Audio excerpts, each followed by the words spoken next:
또 눈은 눈으로 이는 이로 갚으라 하였다는 것을 너희가 들었으나 나는 너희에게 이르노니 악한 자를 대적하지 말라. 누구든지 내 오른편 뺨을 치거든 왼편도 돌려대며 또 너를 고발하여 속옷을 가지고자 하는 자에게 겉옷까지도 가지게 하며 또 누구든지 너를 억지로 오리를 가게 하거든 그 사람과 심리를 동행하고 내게 구하는 자에게 주며 내게 꾸고자 하는 자에게 거절하지 말라.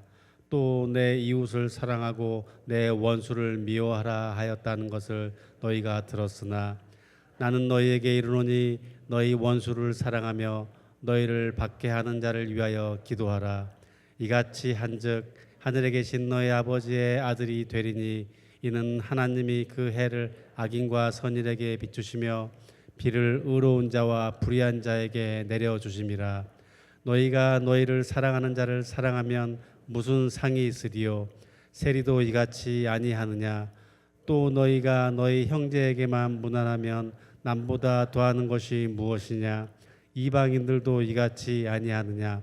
그러므로 하늘에 계신 너희 아버지의 온전하심과 같이 너희도 온전하라. 아멘. 네, 감사합니다. 지난 주간 우리나라의 특별한 날이었죠. 대선이 마쳐졌습니다. 우리나라의 제21대 대통령으로 이재명 대통령이 당선되었습니다.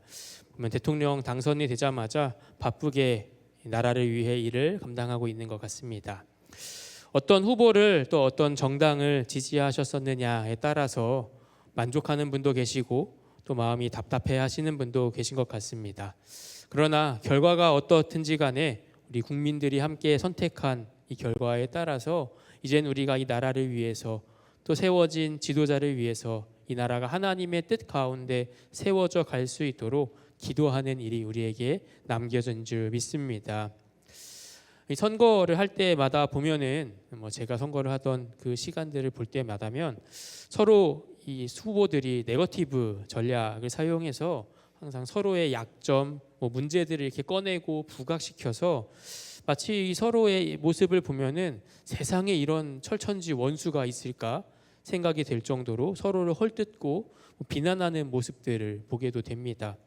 그래서 때마다 이 후보자들 토론을 볼 때면 이게 후보자들의 정책 토론인지 때로는 서로 공격과 방어를 하는 논쟁인지 조금 의아할 때도 있는 것 같습니다. 그럼에도 불구하고 이제 그런 일들 이제 결정이 되었다라고 하면 이제 나라를 위해서 서로가 마음을 합해서 일해 나가야겠지요. 이전에 선거의 전략들에 지금도 몰입해서 상대방의 약점을 붙잡고 매달려 있어서는 안 될 것입니다. 우리도 유권자인 우리들도 이번 대선이 탄핵이라는 또 큰 일들 앞에 또 진영 간의 대립이 워낙 컸던 선거였다 보니까 이 지지하는 사람들 사이에서도 여러 갈등도 논쟁도 일어나고 사실 그 사이에는 무력적인 충돌도 일어나던 그런 과정들도 있어서 제가 듣기로는 우리 속회 안에서도 서로 이런 이야기를 꺼내기가 사실 쉬운 일들은 아닌데 또 때로는 너무 쉽게 이야기를 꺼내 놓아서 한편으로는 문제가 생기기도 하고 또 한편으로는 불편한 마음들을 품고 계셨던 분들도 계셨다 이야기를 듣기도 했는데요. 이제는 우리가 누가 누구의 편이고 아니고를 떠나서 이제 서로를 원수 삼아서 서기보단 언제나 우리가 그래 왔고 또 그래야 하는 것처럼 나라를 위해서 또 위정자들, 이 나라의 지도자들을 위해서 기도하는 우리 신촌교회 모든 성도님 되시기를 소망합니다. 아멘. 네, 오늘 말씀은 우리 마태복음 말씀의 순서를 따라서 마태복음 5장 38절에서 48절의 말씀 함께 읽고 그 말씀의 은혜를 나누려고 하는데요. 마침 오늘 말씀의 핵심 단어 하나를 뽑으라라고 한다면 핵심 단어가 바로 원수입니다. 네, 원수를 사랑하라라는 말씀이죠. 오늘 말씀 마태복음 5장 44절 말씀입니다. 그러나 나는 너희에게 말한다. 너희 원수를 사랑하고 너희를 박해하는 사람을 위하여 기도하여라. 오늘 말씀의 메시지는 아주 분명하고 명료합니다. 누구든지 원수를 삼지 말고 그래서 그 원수 삼는 그 마음, 내 안에 일어나는 분노와 같은 그 마음 내가 품고 있어서 보복하거나 하지 말고 원수까지도 사랑해라라는 말씀이죠. 뭐 더 설명할 여지가 없는 아주 명확한 말씀입니다. 이 말씀 앞에 서시면 여러분들은 어떠신가 궁금합니다. 원수를 사랑하라라고 하시면 여러분들은 떠오르는 원수가 있으신가요? 원수. 그 사람을 사랑하라고? 원수. 네. 별로 없으신 것 같으시네요. 아니 많으신가요? 사실 저는 이 말씀을 읽을 때마다 고민이 됩니다. 혹시 여러분 정말 어떠세요? 살아오면서 만났던 원수가 있으세요? 어떤 사람 혹은 뭐 그런 집단, 단체가 있으세요? 왜냐하면 이 원수라는 말이 사전적인 의미로 보면은 이 네이버에 이렇게 나와 있더라고요. 원한이 맺힐 정도로 자기에게 해를 끼친 사람이나 집단. 그러니까 원통한 일, 억울한 일이 나에게 있어서 그것이 마음에 응어리져서 그것을 도저히 이제 내려놓을 수 없을 만큼 나에게 해를 끼친 사람이나 집단을 가리켜서 원수다라고 부르는데, 여러분은 살아오시면서 이렇게 나에게 아주 억울하고 원통하게 도저히 이게 용서되지 않고 해소될 수 없는 정말 내 안에 사무치는 그런 원수가 여러분에게 있으신가요? 저는 이 말씀을 읽을 때마다 고민이 됩니다. 왜 고민이 될까요? 그 원수가 자꾸 떠올라서 고민이 될까요? 아니면 그 원수를 용서할 수가 없어서 고민이 될까요? 아니면 생각보다 원수가 너무 많아서 고민이 될까요? 질문을 하다 보니까 저도 이런 생각도 들더라고요. 우리 성도님들이 궁금하실 수도 있겠다. 목사님은 어떤 원수가 있을까? 어떤 원수들이 있을까? 근데 제가 고민인 이유는 모르겠어요. 제가 아직 살아온 인생의 시간이 길지 않아서 그런지 모르겠는데, 아무리 생각해봐도 제 삶 중에서 원수 삼을 사람, 어떤 그런 모임들이 있었나? 특별히 저는 없더라고요. 제가 이 설교를 준비하면서 이 질문, 나에게 원수는 누굴까? 라고 하는 질문에 제법 오랫동안 고민을 했습니다. 찾아봤습니다. 제가 기억할 수 있는 모든 순간들을 되짚어 봤어요. 학창 시절에도, 또 군생활을 하면서도, 또 교회에서 사역을 하면서도, 또 신학교 학교에 다니면서도, 그 밖에 제가 살아가는 모든 순간들 속에 원수라고 할 수 있는 사람이 누가 있을까? 한참 생각해 봐도 저는 잘 떠오르지가 않았습니다.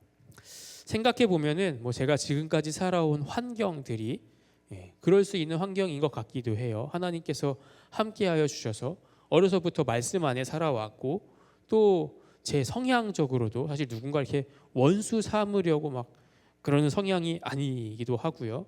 또 무엇보다 제가 어려서부터 목사의 아들로 자라고, 또 목사가 되는 목회자의 그 길을 걸어오다 보니까 원수 삼을 일이 생겨도 이렇게 잘 흘려보내고 지내지 않았나, 또 한편으로는 돌아봐지기도 했습니다. 그래서 저는 이 말씀을 볼 때마다 고민이 됩니다. 제가 이렇게 말씀을 드리면, 아까 원수가 있으세요? 여쭤봤을 때 그래 내 원수 이렇게 헤아렸던 분들은 어허 할 수 있으실 것 같으신데, 여러분들은 어떤 원수가 있으신가요? 정말 여러분의 생명을 위협하고 해하는, 또 재산을 빼앗아가고 해하는, 우리 가족을 해하는 그런 사람, 정말 생각만 해도 생각도 하고 싶지 않고, 생각하면 스트레스가 막 가득해서 머리가 지끈지끈하고 막 분노와 화가 치밀어 오르는 그런 원수 같은 사람 여러분에게 있으신가요?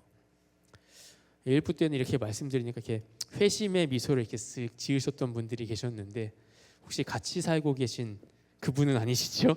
네, 그분은 보통 근데 원수라고 안 부르고, 너무 잘하시네요.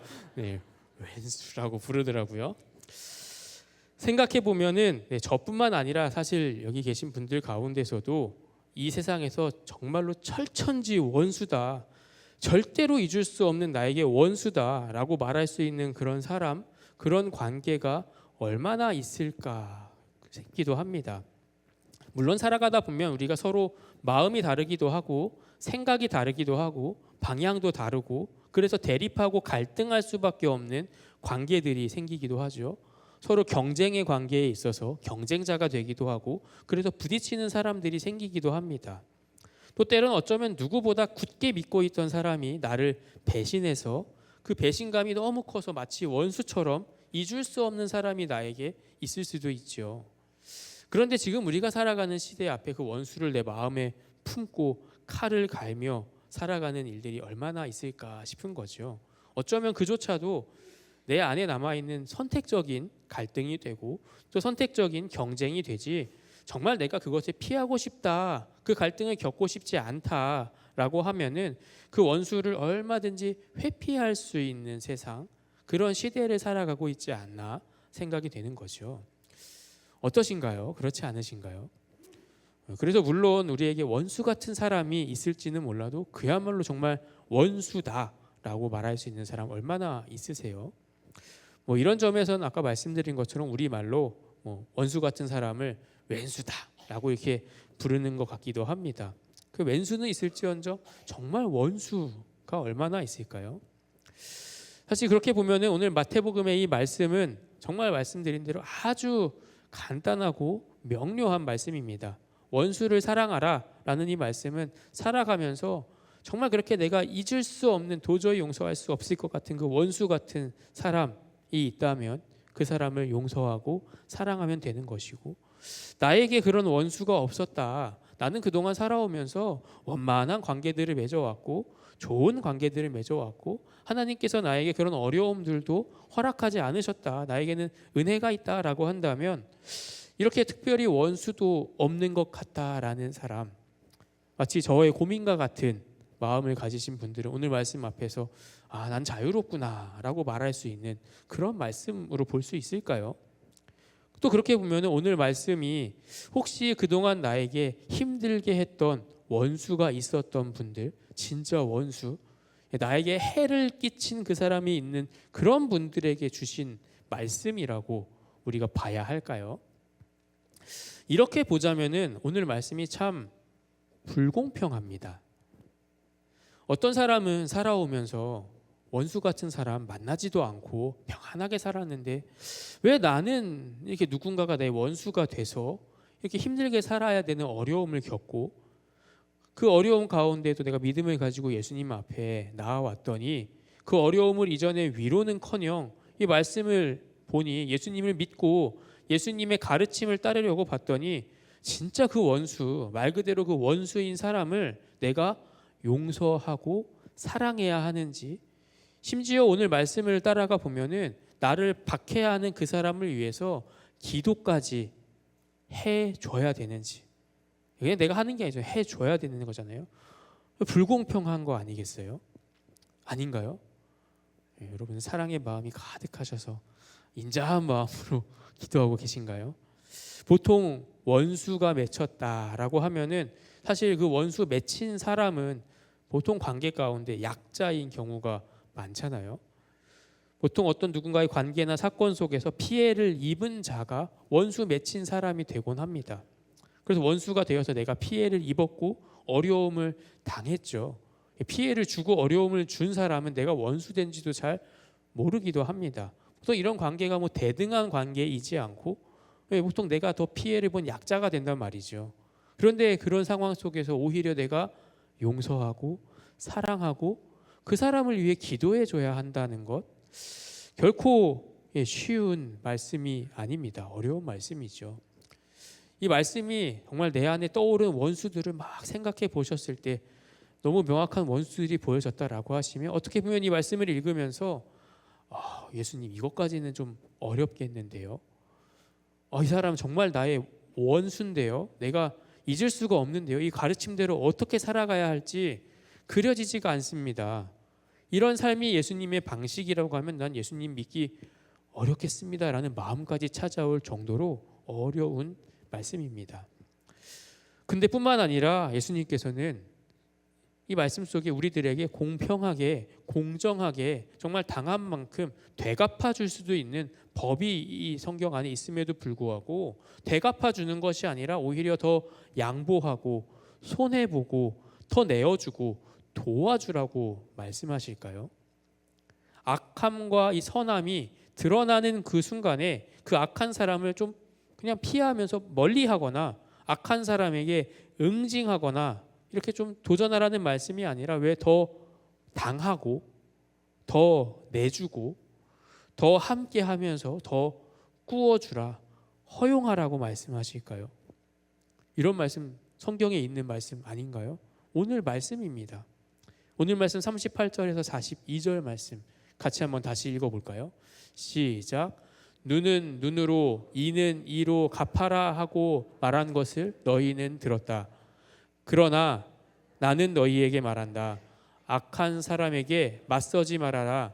누가 내 오른쪽 뺨을 치거든 왼쪽 뺨마저 돌려대어라. 너를 걸어 고소하여 내 속옷을 가지려는 사람에게는 겉옷까지도 내주어라. 누가 너더러 억지로 오리를 가자고 하거든 심리를 같이 가주어라. 내게 달라는 사람에게는 주고 내게 꾸려고 하는 사람을 물리치지 말아라. 아멘이 잘 안 나오시네요. 누가 봐도 쉽지 않은, 어떻게 보면은 불공평한 것 같은 말씀입니다. 우리가 살아가는 삶의 방식대로 보면 상식적으로는 잘 이해가 되지 않는 말씀이죠. 세상의 방법대로 우리가 살아오던 삶의 경험대로 그 관성대로 인과응보라는 그 기준대로 이해하고자 하면 전혀 이해되지 않는 불공평한 말씀입니다. 그런데 오늘 우리에게 이 말씀을 주신 것은 우리가 믿음의 사람들로서 하나님의 마음을 품고 살아가는 그 사람들의 이 마음과 시선이, 다시 말해서 하나님의 마음과 시선이 어디를 향해 있는지 보게 하는 말씀에 가르쳐 주시는 것이 오늘 이 본문의 말씀입니다. 높은 뜻 숭의교회를 담임하셨던 김동호 목사님이 계십니다. 제가 말씀 전할 때마다 자주 인용해서 이야기 드리는데, 그 김동호 목사님이 은퇴를 하시면서 그 교회 안에서 은퇴 목사가 되지 않으시려고 많은 노력을 하셨습니다. 그래서 그 담임하시던 교회를 은퇴하실 때 그대로 두지 않고 그 교회를 4개의 교회로 분립해서 세우셨습니다. 그러면서 이 목사님은 높은 뜻 연합 선교회라는 선교회를, 그 조직을 새롭게 구성하시고 은퇴하신 이후로는 그 분립된 교회들로부터 선교비를 받아서 그 선교비로 사역을 이어가셨다고 해요. 근데 참 감사하게도 그 각 교회들이 건강하게 잘 세워져서 필요한 선교비들을 부족하지 않게 잘 지원받아서 함께할 수 있었다라고 합니다. 근데 이 선교비가 부족하지 않을 정도가 아니라 사역을 하다 보니까 사실 조금씩 또 새로는 좀 적지 않은 금액이 남았다는 거예요. 그래서 이 남은 금액을 어떻게 할까 고민을 하시다가 매번 선교비가 남을 때마다 그 분립한 교회 중에 한 교회가 천안에 있는 높은 뜻 씨앗이 되어라는 교회였는데 그 교회로 흘려보내 주었다고 합니다. 왜냐하면은 그 씨앗이 되어 교회는 그 여러 분립한 교회 중에 특별하게 학교 사역을 하는 교회라서 재정적으로 좀 많은 지원이 필요한 교회다라고 생각이 돼서 이렇게 계속 흘려보내 주셨다고 해요. 그런데 어느 날 한 번은 이 분립한 4교회 목사님들하고 함께 만나서 이렇게 대화할 시간이 있었는데, 그 자리에서 생각해 보니까 야, 이거 말이 잘못되면은 오해를 살 수 있겠다 생각이 들어서 이 목사님들 같이 있을 때 한번 내가 얘기를 해야겠다, 이실직고를 좀 해야겠다 해가지고, 사실 그동안 보내주신 선교비가 조금씩 남았는데 제가 그 선교비를 제 필요한 데 쓴 게 아니고 여기 씨앗이 되어 교회에 흘려보내줬습니다. 어떻게 보면 사실 이 비용, 우리가 함께 선교하서 받은 비용이니까 의견을 모아서 쓰거나 아니면 공평하게 서로 되돌려줄 거면 공평하게 되돌려줬어야 되는데 제가 공평하게 하지 못해서 미안합니다라고 그 목사님들께 사과를 하셨다는 거예요. 그런데 그 자리에 함께 있던 한 목사님이 이 말을 듣고 이 김동호 목사님께 한마디를 하셨는데 그 대답이 잊혀지지가 않는다라고 설교하시면서 이야기를 하시는데, 이런 대답이었다고 합니다. 공평하게 나누는 것은 하나님의 식이 아닙니다 라고 대답하셨다는 거예요. 그래서 이 김동호 목사님이 그 말을 듣고, 아니 하나님은 공평하신 분이신데 공평하게 나누는 게 하나님의 식이 아니면 무엇이 하나님의 식인가요? 라고 이렇게 되물어봤더니 이렇게 대답하셨다는 거예요. 하나님의 식은 공평하게 나누는 것이 아니라 필요에 따라 나눠주는 겁니다. 목사님께서 필요에 따라 나눠주셨으니 잘하셨습니다 라고 이야기했다는 거지요. 때에 따라 이 기준은 어쩌면 다르게 이해될 수도 있습니다. 그렇지만 그럼에도 불구하고 하나님의 마음과 시선을 가지고 있었기에 어쩌면 이때에 그 받지 못한 분은 내가 받지 못한 것, 내가 놓친 것, 내가 피해보고 어쩌면 손해본 것에 집중하지 않고 오히려 하나님의 마음을 헤아려 보았기 때문에 말할 수 있었던 응답이었다는 거지요. 그렇지 않겠어요? 때로는 옆에서 그 말을 들으면서 우리도 어려운데, 나도 어려운데, 우리도 힘들고 우리도 필요한데, 그런 마음, 그런 생각이 몰두되기 시작하면 왜 우리는 이렇게 차별하지? 왜 우리는 이렇게 무시하지? 라는 생각이 들기 시작하면 오히려 목사님을 원수 삼을 수도 있는 그런 상황 속에서도 오히려 나누는 것이, 필요한 것에 나누는 것이 하나님의 방법입니다 라고 말할 수 있었던 건 그 안에 하나님의 마음을 품고 있었기 때문에, 그리스도의 영이 그 안에 충만했기 때문에 할 수 있던 말이었다라는 거지요. 그 이후로도 그 목사님 이후에 사용하던 그 연합선교회 사무실이 있는 건물이 있었는데, 이제 그 사역들을 정리하시면서 그 건물을 처분할 때가 왔다고 합니다. 그 건물 가치가 한 100억 정도 되었다고 하는데, 목사님 생각은 이거는 이제 우리가 작은 비용이 아니니까 잘 처분해서 이거는 내 교회에 균등하게 좀 나눠줘서 재정적으로 힘이 될 수 있게 해줘야겠다 생각을 했는데, 이 목사님들이 같이 모여서 이야기를 해보니 이번에도 우리 다 그 씨앗이 되어 교회에 다 줍시다, 나눠 가질 필요 없습니다 라고 의견을 모아주셨다라고 합니다. 물론 그 이후에 그 건물은 그 재단의 사역들이 이어져서 열매 나눔 재단이라는 곳에서 사용하고, 또 그 사이에 생긴 비용들이 한 20억 정도가 생겼는데, 결국엔 그 모든 것도 다 그 천안에 있는 높은 뜻 씨앗이 되어 교회에 보내주었다는 거지요. 우리가 사랑하고 용서하는 마음이 있을 때 일어날 수 있는 모습들입니다. 사실 우리가 우리 안에 누군가가 원수가 되고 또 원수가 되지 않는 것은 이 세상의 공평함과 불공평함의 문제가 아니라 내 마음이 어디에 있느냐의 문제입니다. 왜 나는 인생 중에 이렇게 어려운 상황들을 많이 만나서 원수 같은 사람도 만나게 하시고, 꼭 이런 사람은 또 그 외나무 다리에서 만난다고 하잖아요. 피할 수 없게끔 만나서 참 나를 난처하고 곤란하게 만드는지, 내 인생이 참 어렵다. 그런데 또 게다가 말씀을 듣고 있으니 요즘에는 오늘 말씀을 보면은 원수 맺는 사람도 별로 없다는 이런 세상에서 나는 유난히 원수를 만나서 가뜩이나 힘든데 그 원수를 용서하는 정도가 아니라 사랑해 주라고 하시니, 주님 이 말씀 어떻게 합니까? 내가 사랑할 수 있었으면 원수도 안 됐겠죠. 이런 마음의 어려움들, 이 원수를 위해, 나를 박해하는 그 사람을 위해서 기도까지 해주라고 하시니 어떻게 이게 너무 불공평한 거 아닙니까? 라는 생각이 들면 이 말씀을 어떻게 지키나 그 마음이 우리 안에 가득해진다면 우리가 예수님의 마음 안에 있는지, 혹시 그렇지 않은지 점검해 봐야 하는 겁니다. 원수가 있고 없고의 문제가 아니라 내 마음이 어디에 있는지를, 내 시선이 어디를 향해 있는지를 돌아봐야 한다는 거죠.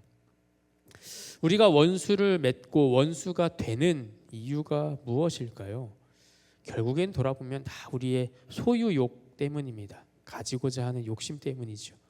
내 재산을 내가 소유하고, 내 생명을 내가 소유하고, 내 관계들을 내가 소유하고, 내 목표를 내가 소유해야 하는데 이것들을 중간에 가로막고 빼앗아가는 사람들이 있으면 그런 사람들, 그런 모임들이 내 원수가 되는 겁니다. 집에서도 마찬가지죠. TV 보는 채널의 그 권한을 빼앗아 가고 가로막으면 뭐가 되죠? 저 왼수가 되기 시작하는 거 아닙니까? 서로 공평하게 좀 나눠서 집안일도 같이 해야 되는데 귓등으로도 안 듣고 마음에 안 들게 일하기 시작하면 나에게 피해가 되는 것 같고 스트레스만 주는 것 같으면 왼수가 되는 겁니다. 내 기분, 감정 조금도 이해하지 않고 자꾸 가로막고 빼앗아 가면, 심지어 내가 사랑하는 가족이라고 할지라도, 내가 평생 함께하는 배우자라고 할지라도, 심지어는 나와 피를 나눈 내 자녀라고 할지라도 원수같이 되는 거지요. 왼수가 되는 겁니다. 예수님께서는 그런 우리들을 향해서 이렇게 말씀하십니다. 원수도 혹은 왼수도 아니라 내 마음에 잘 드는 사람들, 내 소유를 잘 지켜주는 사람들, 나를 위해서 내 편이 되어주는 사람들, 또 그런 모임, 그런 일들을 따라서 살아가는 그런 삶은, 그런 것들을 사랑하는 일은 예수님 믿지 않아도 세리들도 할 수 있다라는 거죠. 오늘 말씀 46절 말씀입니다. 함께 읽어볼까요? 시작. 너희를 사랑하는 사람만 너희가 사랑하면 무슨 상을 받겠느냐? 세리도 그만큼은 하지 않느냐? 나에게 호의적이고 나에게 친절하고 나와 깊은 관계가 있고 같은 생각을 공유하는 사람들 사랑하는 것은 세리도 하는 일입니다. 너무나 지극히 자연스럽고 당연한 일입니다. 어쩌면 우리의 생존 본능입니다. 그러니까 어쩌면 또 돌아보면은 원수 없이 살아가는 사람들, 원수를 피하고 살아가는 사람들을 보면서 우리가 불공평하다고 생각할 이유도 없는 겁니다. 그대로 살아가면 평안해 보이고 편안해 보이지만 그런 삶만을 계속해서 피해 살아가는 그 삶에는 누구나 할 수 있는 상이 없는 삶이라는 거지요. 이어서 47절에선 예수님께서 이렇게 말씀하십니다. 같이 읽어볼까요? 시작. 또 너희가 너희 형제 자매들에게만 인사를 하면서 지내면 남보다 나을 것이 무엇이냐? 이방 사람들도 그만큼은 하지 않느냐? 함께 피를 나눈 형제 자매들, 나와 가까운 관계에 있는 사람들을 무난하고 인사하면서 지내는 일들, 누구나 하는 일, 이방인들도 그만큼 한다는 겁니다. 하나님의 자녀들로서 다른 점이 없다는 거예요. 이 정도 관계는 누구나 가지고 살아간다는 말씀이죠.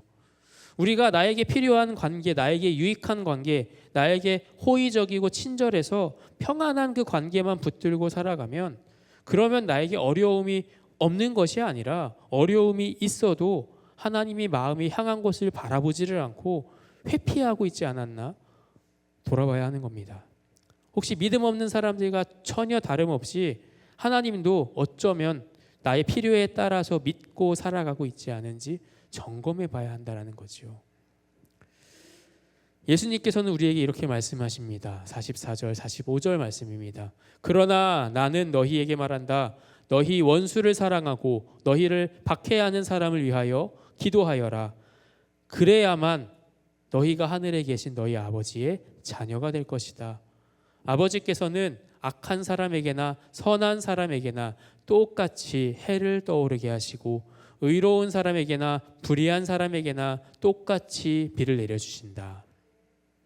원수를 사랑하고 박해하는 사람을 위해 기도해야만, 그렇게 살아야만 세상 사람들의 방식대로 살아가는 것이 아니라 하나님의 방식대로 살아가는 그 사람, 하나님의 마음을 품고 살아가는 사람이 되어야만 우리가 하나님의 자녀가 된다라는 겁니다. 다시 말하면 우리의 실제의 삶 속에서 믿음으로 산다, 예수님을 영접한 사람이 되었다라는 건 그저 그것이 마음의 결단, 마음의 위로, 마음의 평안만을 얻어 살아가는 삶이 아니라 정말로 예수님의 마음을 품고 예수님의 시선을 따라서 하나님의 의를 이루고 세상의 공평을 넘어서 하나님의 공의를 따라 살아가는 그 삶이 내 삶의 일상의 삶 속에 살아내지는 것이 자녀로서의 삶이다라는 거죠. 혹시 여러분은 주목자라는 말 들어보셨나요? 오늘 제 설교 말씀 제목이 주목자인데요. 저는 신촌교회에 와서 사역하면서 처음 이 말을 들어봤습니다. 처음에는 말을 들으면서 무슨 말인지도 모르는 처음 듣는 단어라서 이해도 못하고 있다가 뒤늦게 알게 되었는데요. 들어보셨나요? 주목자? 잘 못 들어보신 것 같으세요. 예. 저도 처음 들었습니다. 무슨 뜻인가 하면은 예수님이 주목하시는 사람을 주목자라고 부릅니다. 또 다른 말로는 이 말이 저희만 쓰는 게 아니더라고요. 예수님이 주목하시는 줄이고 목마른 사람을 주목자라고 부른다고 합니다. 그러니까 누굴까요? 주목자라고 하면은 이 교회들을 찾아다니면서 식사할 한 끼 비용 혹은 생활비를 구하며 다니는 분들을 주목자라고 부릅니다. 예전에는 우리가 이런 분들을 노숙인이라고 부르기도 했는데 요즘엔 그런 말은 잘 쓰지 않죠. 혹은 홈리스라고 부르기도 하는데 사실 정확하게 주목자인 분들을 홈리스라고 하기도 좀 어렵습니다. 표현을 해보자면 직업을 가지지 않고 경제적 자립이 좀 어려운 분들이라고 설명할 수 있을까요? 사실 작년까지만 해도 우리 교회에서도 주일 오후에도 이렇게 좀 오후 무렵 되시면 오시는 분들이 계셨고, 사실 평일에도 보면은 종종 이렇게 방문하는 분들이 계셨습니다. 최근에는 좀 잘 안 오시는 것 같아요. 제가 평일에도 교회에 있어 보면 잘 못 뵙고, 주일에도 오후에 뵈면은 이렇게 계신 걸 잘 못 뵀는데, 사실 저는 지금까지 이렇게 지내오면서 그런 분들을 뵐 때마다 저희도 이렇게 주목자 분들이 오시면 우리 전도사님들이 뭐 작은 금액이지만 그래도 이렇게 한 분들 현금으로 이렇게 드려서 사용하실 수 있게 도와드리거든요. 근데 볼 때마다 저는 사실 처음엔 이게 과연 좋은 방법인가? 저게 도움이 될까? 하는 이런 의심, 의문을 가지고 있기도 했습니다. 사실 그래서 저는 잘 주목해 보지를 않았어요. 그래서 주목자라는 말도 사실 귀에 잘 들리지도 않았습니다. 근데 여기서 사역을 신촌교회에서 사역을 하면서부터 점점 이 주목자라는 말의 의미를 생각해 보게 되면서 점점 주목해 보게 되더라고요. 교회에 있다 보면은 정말 종종 이런 분들을 만나게 되고, 때로는 상담을 요청하는 분도 계십니다. 그래서 따로 뵙고 뭐 이야기를 나누게 되기도 하는데, 뭐 제가 만나뵌 분들 뭐 사례를 하나씩 뭐 설명드릴 수는 없겠지만, 때마다 그분들에게 관심을 가지고 정말 주목하여 이야기를 들어보면 각자만의 사연들이 있고 교회까지 찾아오게 된 그 마음이 있고 하나님께서 만나게 하신 이유들이 있더라고요. 예전에는 이런 분들의 외적인 모습을 보면 뭐 잘 씻지도 않으시고 옷도 잘 갈아입지 않아 때로는 막 냄새가 나기도 하고 뭐 보기에 불쾌감을 일으키기도 했는데, 사실 요즘엔 또 그렇지도 않습니다. 그럼에도 불구하고 우리가 이런 영혼들을 돌아보지 않고 때로는 오히려 내가 더 높은 자리에 서서 오히려 우리가 그들에게 원수된 사람이 되지는 않았나. 하나님을 믿는다고 하면서도, 우리가 말씀 앞에 선다고 하면서도 이들을 위해서 기도도 하지 않고 오히려 때로는 회피하고 무시하고 살아가고 있지는 않았는지, 오늘 말씀 앞에 우리의 모습을 점검해 보지 않을 수 없는 겁니다. 우리가 예수님의 자녀다라고 한다면 우리의 마음과 시선이, 물론 우리 교회 안에서도 뭐 나에게 친절한 사람, 나와 뜻이 잘 맞는 사람, 오랫동안 함께했던 사람들을 넘어서 오히려 어려운 상황 중에 있는 우리 교회에 와서 처음 와가지고 낯선 그 상황 속에 있는 성도님들을 위해 섬겨야 하는 것도 당연한 일이겠지만, 뿐만 아니라 우리가 살아가는 그 일상생활의 자리에서도 하나님이 주목하시는 그 사람, 그동안 내가 신경 쓰지 못했고 때로는 피하고 무시했던 사람, 홀대하고 핍박했던 그 사람, 혹시 내가 그들의 원수가 되어 있는지도 알지 못하고 그저 불쾌감만 가지면서 내가 그들을 원수처럼 여기고, 때로는 그래서 이야기를 하잖아요. 교회 다니는 사람들이 더하다, 사랑이 없다라고요. 우리가 돌아보아야 할 내 이웃 영혼을 위해 주목하고 사랑하고 기도해야 하는데, 우리가 이 일에, 이 예수님의 마음에, 이 예수님의 시선 앞에 찾아서야 하지 않을까요? 예수님의 이 마음은 때로는 심지어 악하다고 여겨지는 사람에게도 예외가 없습니다. 하나님께서는 누구에게나 똑같이 해를 떠오르게 하시고 빛을 비추시며 의롭거나 불의하거나 똑같이 비를 내려주신다는 겁니다. 누구나 주목하고 계시다는 거예요. 우리가 그 앞에서 섰을 때 뭐 그것이 어떤 심판 앞에 서게 될지, 악과 선을 분별하는 일은 하나님의 손에 달린 일이죠. 우리가 그것을 판단해서 정죄할 이유는 없습니다.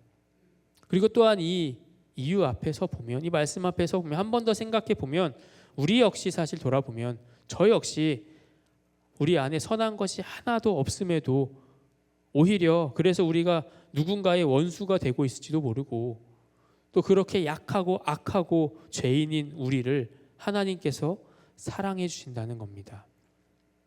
사실 우리가 뭐 그들보다 더 뛰어나거나 뭐 더 나은 상황이나 조건에 있기 때문이 아니라, 우리가 그들을 사랑하고 용서하며 위에서 기도하며 나아가야 하는 건 먼저 우리가 그 은혜를 누렸기 때문에 그 마음 안에 있어야 하는 겁니다. 그래서 이미 로마서 5장 10절에서도 사도 바울이 이렇게 선포하고 있습니다. 5장 10절 말씀 같이 읽어볼까요? 우리가 하나님의 원수일 때에도 하나님의 아들의 죽으심으로 말미암아 하나님과 화해하게 되었다면, 화해간 우리가 하나님의 생명으로 구원을 얻으리라는 것은 더욱더 확실한 일입니다. 아멘. 예수님께서 우리에게 원수를 사랑해라 하는 말씀은 단순히 세상에서 착하게 살아라, 용서하면서 살아라, 윤리적으로 살아라 라는 그 의미를 담은 말씀은 아닙니다. 이 원수 사랑의 시작은 내가 원수 되었기 때문에 우리만큼 그 우리의 주인이신 하나님을 배신한 이런 원수 같은 존재가 우리 말고 또 어디 있겠습니까? 우리가 그야말로 하나님의 원수 같은 죄인이죠. 그런데 그런 나를 주목하여 주셨던 은혜가 있기 때문에 이제는 복수가 아니라 법적인 공평과 공정을 따지는 것이 아니라 오히려 그 앞에 은혜가 있기 때문에 더 내어주고 더 사랑하고 더 기도할 수 있는 겁니다.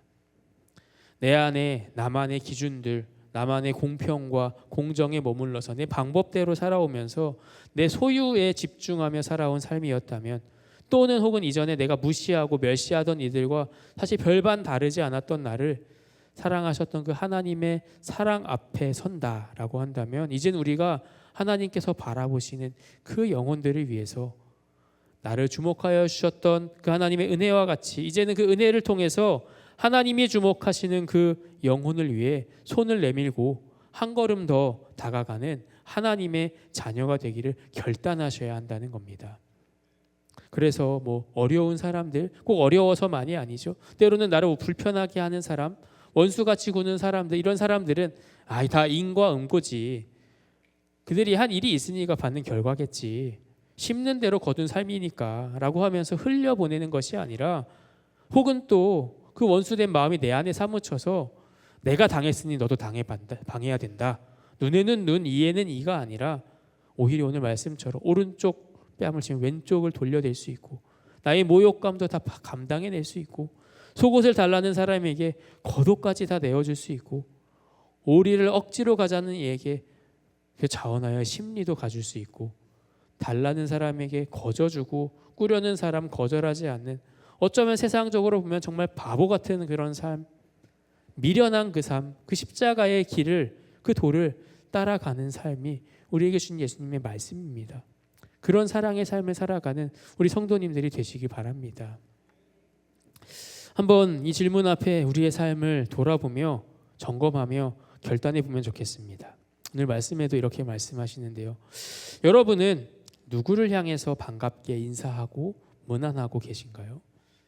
살아갈 때 여러분이 반갑게 맞이하고 문안하고 인사하는 분들, 어떤 분들이신가요?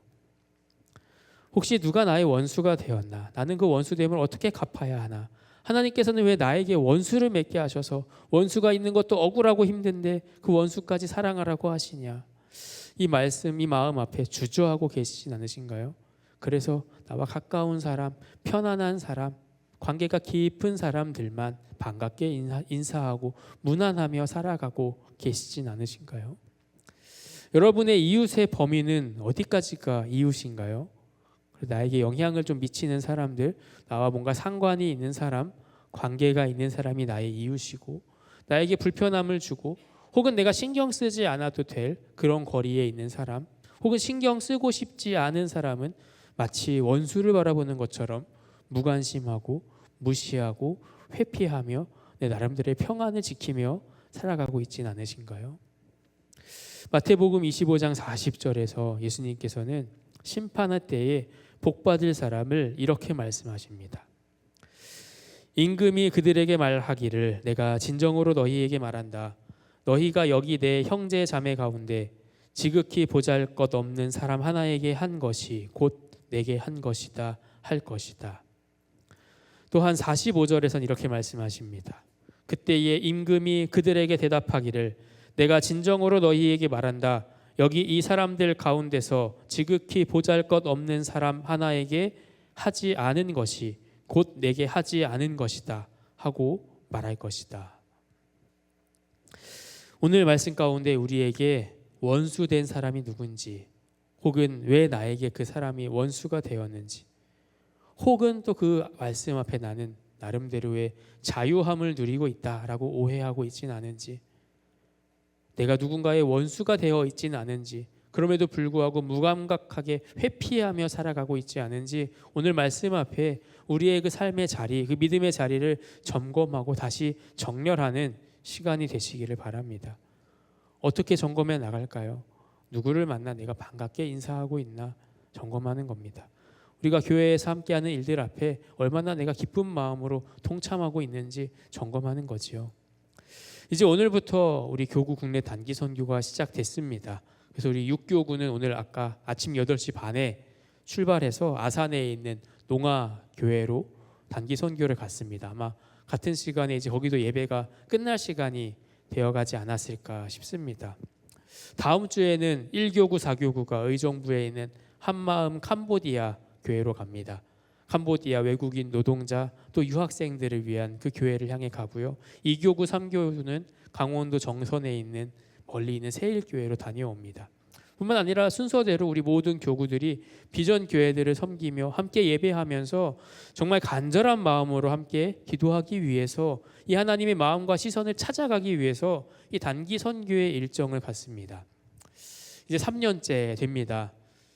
어쩌면 여기 계신 분들 중에도 이미 나 갔다 와 본 곳인데 한 번도 아니라 2번 갔는데 이번에 가면 3번째인데 어쩌면 매년 진행되는 행사처럼 여겨질 수 있는 이 시간들 속에 우리가 그 하나님의 마음, 그 시선 앞에 우리의 마음을 맞추어가는 시간들로 함께 하시기 바랍니다. 나를 주목하여 주셨던 그 하나님의 사랑 앞에 이제 하나님의 시선을 따라서 하나님께서 세우신 그 교회들을 통해 주목하고 계시는 그곳에 있는 영혼들, 우리가 함께 기도하고 예배하고 교제하고 섬기는 시간, 이 선교를 통해서 그곳에도 복음이, 하나님의 그 사랑이 전해지고 이 교회가 부흥이 되고 하나님의 사람들이 세워져 가는 그 역사함 앞에 우리의 마음의 초점들도 함께 맞춰 가시기 바랍니다. 이 시간 시간이 남아서 가는 것 아니죠. 늦지 않았습니다. 혹시 이전에 우리 속장님이나 교구장님께 저는 바빠서 그날 특별한 일이 있어서 어려운데요 하셨으면 바꾸셔도 괜찮습니다. 혹시 여기에 6교구가 계시면 아직 남았습니다. 다른 교구 같이 가셔도 됩니다. 오죽하면 우리가 이 주일 예배를 그곳에서 드리도록 결정하고 3년째 이어가고 있는데 아마 다음 주에는 좀 허전할 것 같습니다. 왜냐면 1, 2, 3, 4 교구가 다 가니까요. 그래도 괜찮습니다. 모두 함께 마음을 모아서 나아가는 시간들 되길 소망합니다. 현장에서 함께 기도하며 그 원하는 기도의 제목들을 우리의 마음에, 그 하나님의 마음을 우리의 마음에 담아 오시기 바랍니다. 그 마음을 찾아가는 시간 되시기 바랍니다. 그때에 우리 안에도 이 마음에 줄여서 갈급한 마음을 하나님 앞에 나아올 때 우리에게 더 큰 은혜와 축복도 허락하여 주실 줄 믿습니다.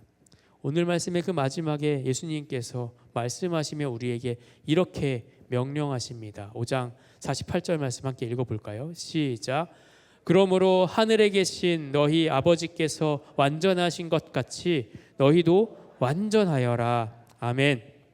하늘에 계신 우리 아버지께서 완전하신 것처럼 우리도 완전함으로 나아가시는 우리 신촌교회 성도님들이 되시기를 소망하고 축복합니다.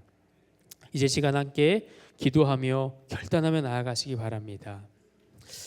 오늘 주신 말씀처럼 혹시 내가 원수 맺고 있었던 사람, 내가 정말 사랑하고 기도하고 있었나 돌아보기 원합니다. 혹시 내가 누군가의 원수 되어 있진 않았나, 그 일에 무관심하고 무시하고 외면하고 있지 않았나 돌아본다면 이제 그 마음을 풀어주시기를 구하기 원합니다. 하나님께서 나를 주목하여 주셨던 것처럼 나도 하나님의 시선과 마음으로 주목하는 그 영혼을 바라보고 손 내밀어 나아가는 주의 자녀 되기를 원합니다. 왼뺨도 돌려낼 수 있고 겉옷도 벗어줄 수 있고 심리도 걸어갈 수 있는 그 불편한 사람과 함께 걸어갈 수 있는, 나누어 줄 수 있고 거절하지 않는 하나님의 마음, 그 아버지의 마음이 내 삶에 담겨지기를 원합니다. 내 삶이 당신의 삶 되기를 원합니다. 우리를 그 완전하여 질 수 있는 그 길로 인도하여 주옵소서. 함께 구하며 이 시간 이 말씀 붙들고 기도하도록 하겠습니다. 할렐루야. 하나님 아버지 감사합니다. 우리가 주님 주신 오늘 말씀 앞에 나아갑니다. 주님, 내가 반갑게 맞이하고 인사하고 무난하던 사람들 누구였는지 돌아봅니다. 나에게 편안한 사람, 나와 뜻이 맞는 사람, 나와 생각이 통하는 사람, 주님 그 사람을 위해서 우리가 기도하고 있지 않았는지, 사랑하고 있지 않았는지 돌아봅니다. 내가 원수 맺었던 사람, 그를 위하여 우리가 기도할 수 있었는지, 사랑할 수 있었는지 돌아보며, 혹시 내가 누군가의 원수 되어서 그들을 핍박하고 또 그들을 무시하고 경멸하고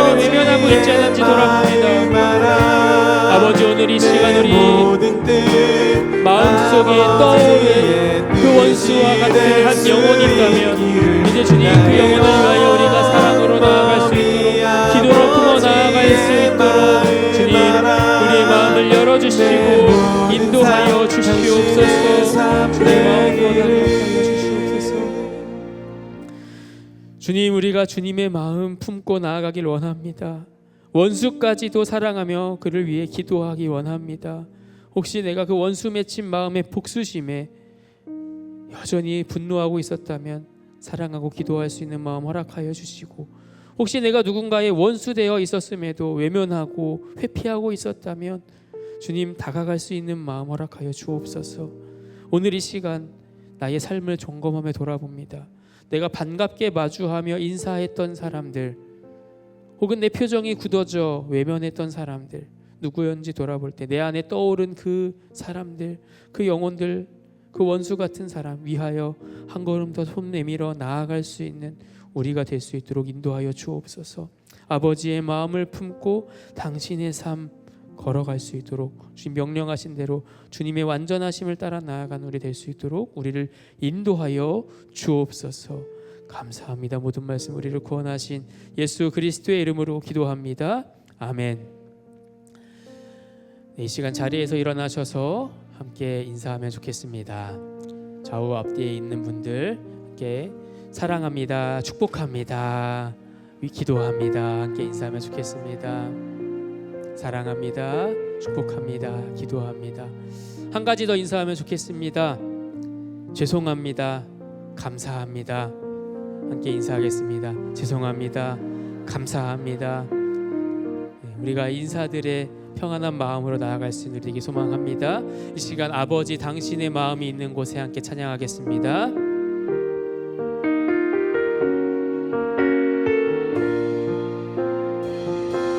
아버지 당신의 마음이 있는 곳에 나의 마음이 있기를 원해요.